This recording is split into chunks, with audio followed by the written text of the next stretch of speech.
Chapter 12. Then Jesus, 6 days before the Passover, came to Bethany, where Lazarus was, which had been dead, whom he raised from the dead.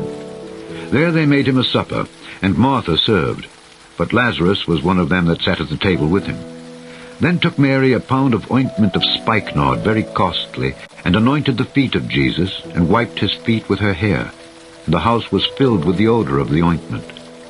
Then saith one of his disciples, Judas Iscariot, Simon's son, which should betray him, Why was not this ointment sold for 300 pence and given to the poor?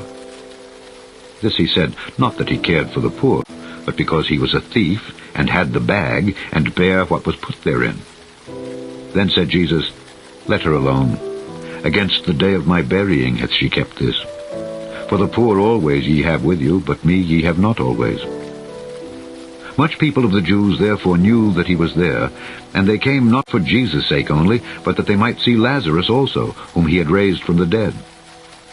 But the chief priests consulted that they might put Lazarus also to death, because that by reason of him many of the Jews went away and believed on Jesus.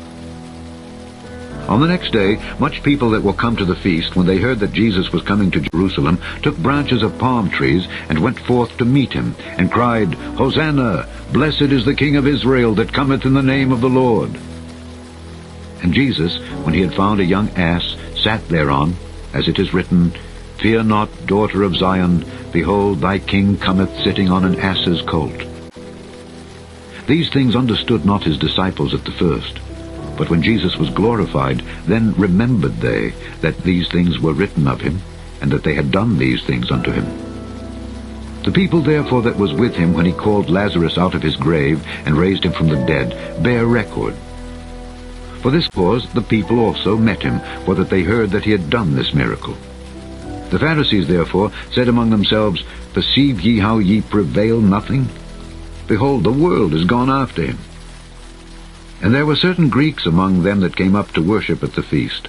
The same came therefore to Philip, which was of Bethsaida of Galilee, and desired him, saying, Sir, we would see Jesus. Philip cometh and telleth Andrew, and again Andrew and Philip tell Jesus. And Jesus answered them, saying, The hour is come that the Son of Man should be glorified. Verily, verily, I say unto you, except a corn of wheat fall into the ground and die, it abideth alone. But if it die, it bringeth forth much fruit. He that loveth his life shall lose it, and he that hateth his life in this world shall keep it unto life eternal. If any man serve me, let him follow me. And where I am, there shall also my servant be. If any man serve me, him will my Father honor. Now is my soul troubled. And what shall I say? Father, save me from this hour. But for this cause came I unto this hour.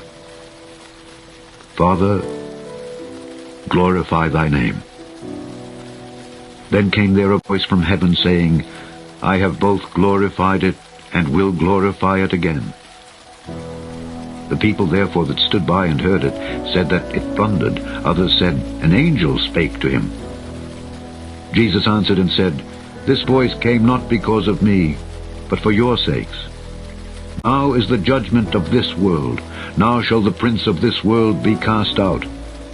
And I, if I be lifted up from the earth, will draw all men unto me.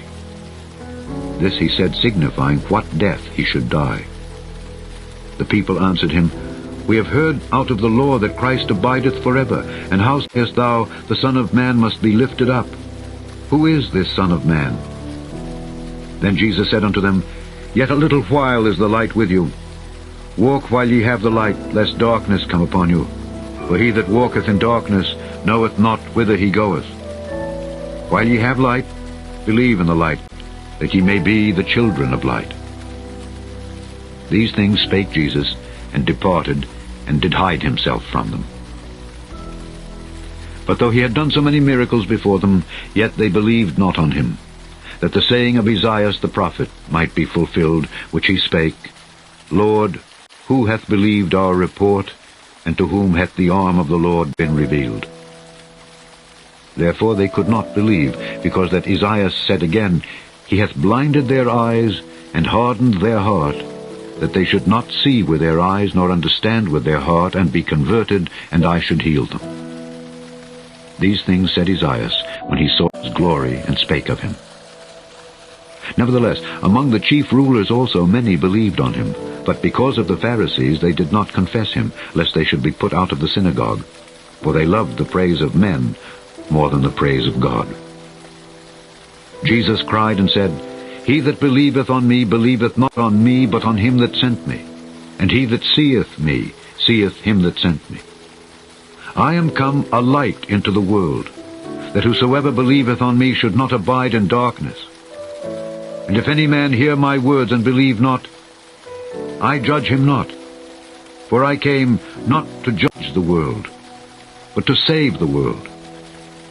He that rejecteth me and receiveth not my words hath one that judgeth him. The word that I have spoken, the same shall judge him in the last day. For I have not spoken of myself, but the Father which sent me, he gave me a commandment what I should say and what I should speak. And I know that his commandment is life everlasting. Whatsoever I speak therefore, even as the Father said unto me, so I speak. Chapter 12. Then Jesus, 6 days before the Passover, came to Bethany, where Lazarus was, which had been dead, whom he raised from the dead. There they made him a supper, and Martha served, but Lazarus was one of them that sat at the table with him. Then took Mary a pound of ointment of spikenard, very costly, and anointed the feet of Jesus, and wiped his feet with her hair. And the house was filled with the odor of the ointment. Then saith one of his disciples, Judas Iscariot, Simon's son, which should betray him, Why was not this ointment sold for 300 pence and given to the poor? This he said, not that he cared for the poor, but because he was